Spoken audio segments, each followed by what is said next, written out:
Ngakak, Anies pakai kekuatan spiritual melawan material dan serangan supranatural. Saya kira Anies ini merupakan salah satu bagian yang menghibur dari kontestasi Pilpres 2024 dengan caranya bermain kata-kata yang sebenarnya isinya itu kontradiktif.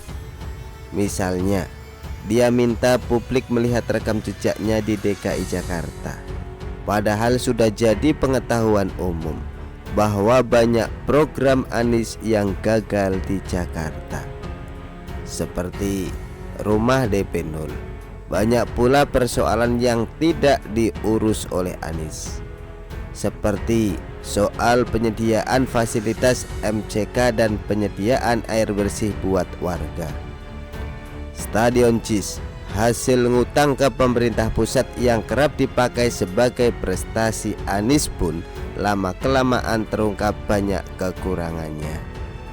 Kemudian Anies juga selalu mengkampanyekan perubahan, tapi dia sendiri ogah memaparkan visi dan misinya. Capres kok nggak punya visi dan misi, maunya hanya bikin perubahan, tapi nggak tahu mau merubah jadi apa. Kan lucu ini. Lebih lucu lagi jika melihat apa kata Anies soal visi dan misi. Kata Anies, Indonesia dibangun dengan gerakan, bukan dengan program. Jadi Anies menawarkan rekam jejak bukti konkret, bukan visi misi, karena visi misi itu hanya karangan, katanya. Saya ulangi ya, Anies tidak menawarkan visi dan misi, karena visi dan misi itu hanya karangan. Kata-kata yang sangat lucu dan tidak masuk akal, mengingat Anies sendiri kan pernah jadi dosen. Masa nggak ngajarin ini ke para mahasiswanya? Lanjut ya. Sesudah pernyataan itu, kembali Anies memberi pernyataan lain soal visi dan misi. Sekali lagi, Anies menyebut bahwa ketika dia menjalani safari politik di berbagai daerah, dia menawarkan rekam jejaknya ketika jadi gubernur di DKI Jakarta, bukan menawarkan visi misi, karena visi misi itu khayalan, katanya. Kita ulangi ya, kata Anies, visi dan misi itu khayalan. Ini makin absurd ya. Lah dulu waktu kampanye jadi gubernur, apa namanya yang Anies tawarkan kalau bukan visi dan misi? Artinya, dulu A sekarang B, dulu tahu sekarang tempe. Apa yang Anies katakan sangat berlawanan dengan apa yang dulu dia lakukan. Semakin lucu lagi jika ada yang percaya dengan kata-kata Anies soal visi dan misi ini. Berarti yang didukung dan yang mendukung sama-sama lucu. Kalau nggak ada mereka, nggak rame nih pemilu. Nah, Anies baru saja mendapat panggung untuk tampil di depan publik. Para relawannya bikin acara deklarasi di Stadion Tenis Indoor Senayan pada hari Minggu lalu. Tentu saja Anies hadir untuk menyampaikan pidatonya. Kapan lagi kan bisa berpidato di Jakarta dengan kepastian didengarkan oleh banyak orang. Ini lucu juga saya kira, mengingat seringnya Anies dicuekin sama warga Jakarta. Ada beberapa hal yang disampaikan oleh Anies dalam pidatonya, namun saya kira yang paling lucu dalam pidatonya ini adalah satu bagian ini, yakni ketika Anies bicara mengenai lawan politiknya yang punya kekuatan politik lebih besar ketimbang koalisi yang mengusung Anies. Karena kabarnya kan sedang ada pembentukan koalisi besar atau koalisi raksasa di kalangan partai-partai koalisi pendukung pemerintah Presiden Jokowi dalam kompetisi di 2024. Menurut Anies, dia dan para relawan akan berhadapan dengan lawan yang memiliki sumber daya yang luar biasa besar. Apa kata Anies? Ini ya kata Anies, kita tidak pernah gentar dengan kekuatan material, kita tunjukkan kekuatan spiritual kita. Kata-kata Anies ini bisa menimbulkan multitafsir ya. Yang lucu tentunya, Anies bilang dia tidak gentar dengan kekuatan material, seakan dia ini miskin, gak punya apa-apa. Padahal bukannya Anies suka naik jet pribadi ke berbagai daerah. Pesawat jet itu kan pastinya bukan milik Anies ya, namun penggunaannya pasti butuh dana yang besar, ya kan?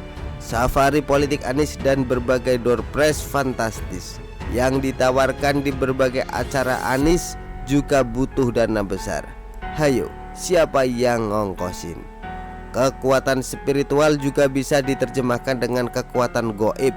Apakah ini artinya Anies akan memakai pertolongan dukun untuk memenangkan Pilpres 2024? Ini kok sejalan ya dengan pernyataan Surya Paloh di media. Dalam wawancara dengan sebuah media, Surya Paloh mengklaim adanya penjagalan yang dihadapi oleh Anies Baswedan. Surya Paloh tidak mengetahui siapa yang menjegal Anies, namun katanya terasa bagaikan angin yang menyentuh tangan dan bahu. Ada desiran, tapi angin itu tidak bisa ditangkap. Begitu kata Surya Paloh. Dan Surya Paloh pun menyebut adanya kemungkinan penjagalan itu berasal dari supranatural. Wah, mainnya sudah dunia klinik ini. Ya bisa jadi ya. Maksud Anies sejalan dengan apa yang dikatakan oleh Surya Paloh. Melawan serangan supranatural dengan kekuatan spiritual. Cinta ditolak, dukun bertindak. Interpretasi ketiga dari pernyataan Anies soal kekuatan spiritual melawan kekuatan material tadi, saya kira bisa dilihat dari rekam jejaknya, bahwa Anies pernah punya utang mencapai 92 miliar rupiah yang tidak pernah dibayar, namun kemudian diikhlaskan oleh Sandiaga pada tahun ini sesudah soal utang itu terungkap. Jadi kalau tidak dirungkap, ya nggak bakal pernah dibayar. Ini sejalan dengan pernyataan Anies tadi ya, bahwa Anies melawan kekuatan material dengan kekuatan spiritual, melawan utang yang sifatnya material dengan tidak membayarnya, melainkan menunggu sampai diikhlaskan oleh yang ngasih utang tersebut. Begitulah berbagai interpretasi terhadap kata-kata Anies. Memang kubu Anies ini sukanya berlagak jadi korban, playing victim. Waktu safari politik di berbagai daerah katanya ada yang menghalangi. Lalu soal penjagalan Anies itu kan sudah digambar-gemborkan beberapa kali sejak tahun lalu oleh Demokrat dan sekarang oleh Surya Paloh. Seakan Anies ini jadi orang susah yang pantas dikasihani.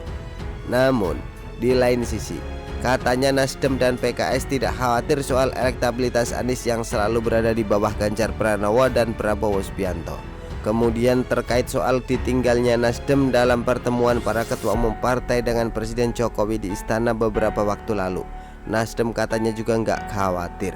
Terkesan sombong ya, nggak khawatir, tapi kemudian lempar isu penjagalan secara supranatural sehingga Anies memakai kekuatan spiritual. Benar kan? Nggak ada kubu Anies, nggak rame. Begitulah kura-kura. Artikel Yabil dari Syur.com ditulis oleh Nina Nur. Bagaimana menurut Anda?